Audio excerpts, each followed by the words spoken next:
2 Rois 12. La 7e année de Jéhu, Joas devint roi, et il régna 40 ans à Jérusalem. Sa mère s'appelait Tsibja de Béer-Shéba. Joas fit ce qui est droit aux yeux de l'Éternel tout le temps qu'il suivit les directions du sacrificateur Jéhojada. Seulement, les hauts lieux ne disparurent point. Le peuple offrait encore des sacrifices et des parfums sur les hauts lieux. Joas dit au sacrificateur: « Tout l'argent consacré qu'on apporte dans la maison de l'Éternel, l'argent ayant cours, savoir l'argent pour le rachat des personnes, d'après l'estimation qui en est faite, et tout l'argent qu'il vient au cœur de quelqu'un d'apporter à la maison de l'Éternel. Que les sacrificateurs le prennent chacun de la part des gens de sa connaissance, et qu'ils l'emploient à réparer la maison partout où il se trouvera quelque chose à réparer. » Mais il arriva que la 23e année du roi Joas, les sacrificateurs n'avaient point réparé ce qui était à réparer à la maison. Le roi Joas appela le sacrificateur Jéhojada et les autres sacrificateurs et leur dit: « Pourquoi n'avez-vous pas réparé ce qui est à réparer à la maison? Maintenant vous ne prendrez plus l'argent de vos connaissances, mais vous le livrerez pour les réparations de la maison. » Les sacrificateurs convinrent de ne pas prendre l'argent du peuple et de n'être chargés des réparations de la maison.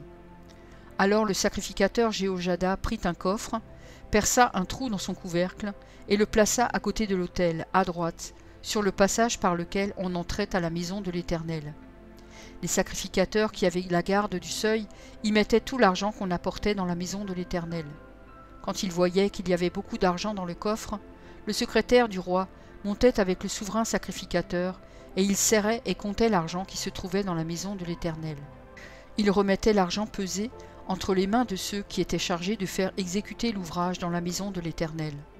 Et l'on employait cet argent pour les charpentiers et pour les ouvriers qui travaillaient à la maison de l'Éternel, pour les maçons et les tailleurs de pierre, pour les achats de bois et de pierres de taille nécessaires aux réparations de la maison de l'Éternel, et pour toutes les dépenses concernant les réparations de la maison.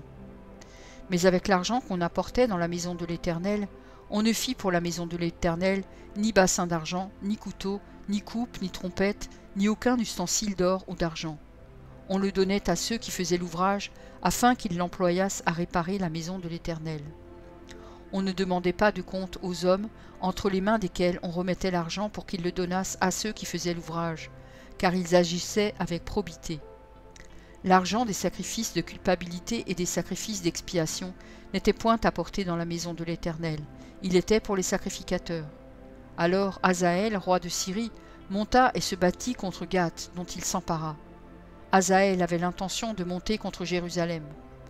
Joas, roi de Juda, prit toutes les choses consacrées, ce qui avait été consacré par Josaphat, par Joram et par Achasia ses pères, rois de Juda, ce qu'il avait consacré lui-même, et tout l'or qui se trouvait dans les trésors de la maison de l'Éternel et de la maison du roi, et il envoya le tout à Hazaël, roi de Syrie, qui ne monta pas contre Jérusalem.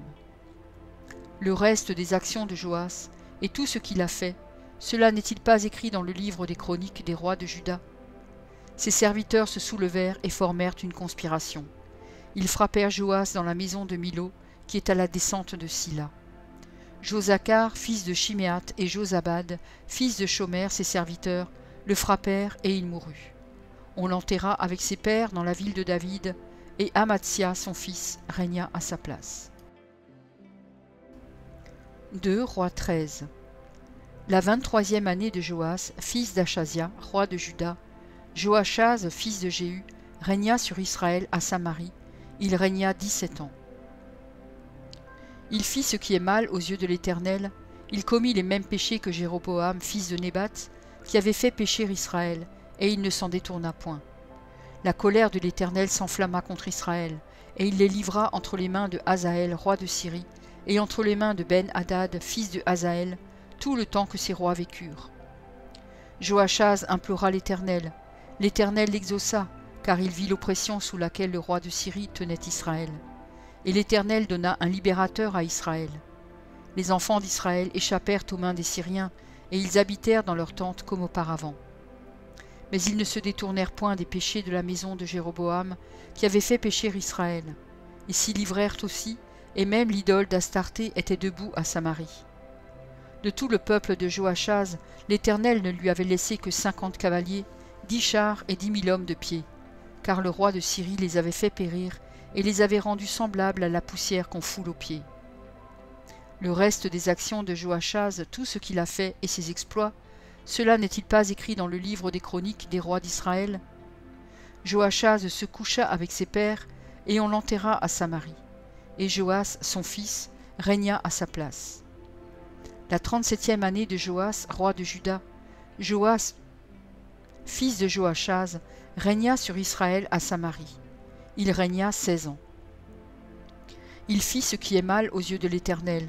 Il ne se détourna d'aucun des péchés de Jéroboam, fils de Nébat, qui avait fait pécher Israël, et il s'y livra comme lui. Le reste des actions de Joas, tout ce qu'il a fait, ses exploits et la guerre qu'il eut avec Amatsia, roi de Juda, cela n'est-il pas écrit dans le livre des chroniques des rois d'Israël? Joas se coucha avec ses pères, et Jéroboam s'assit sur son trône. Joas fut enterré à Samarie avec les rois d'Israël.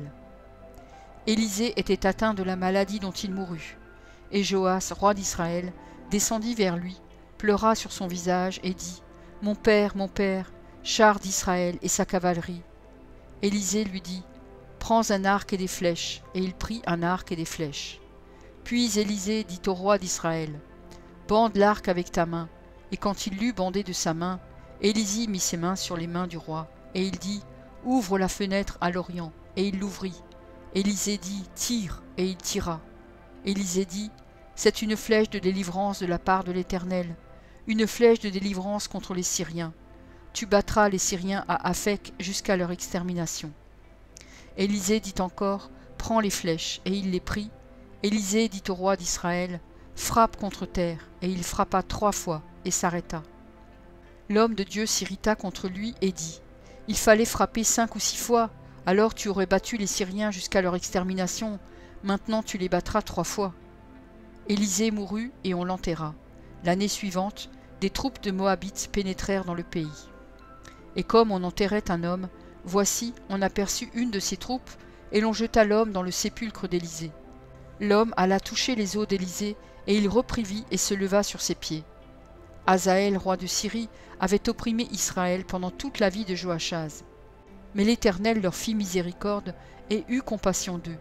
Il tourna sa face vers eux à cause de son alliance avec Abraham, Isaac et Jacob. Il ne voulut pas les détruire, et jusqu'à présent il ne les a pas rejetés de sa face.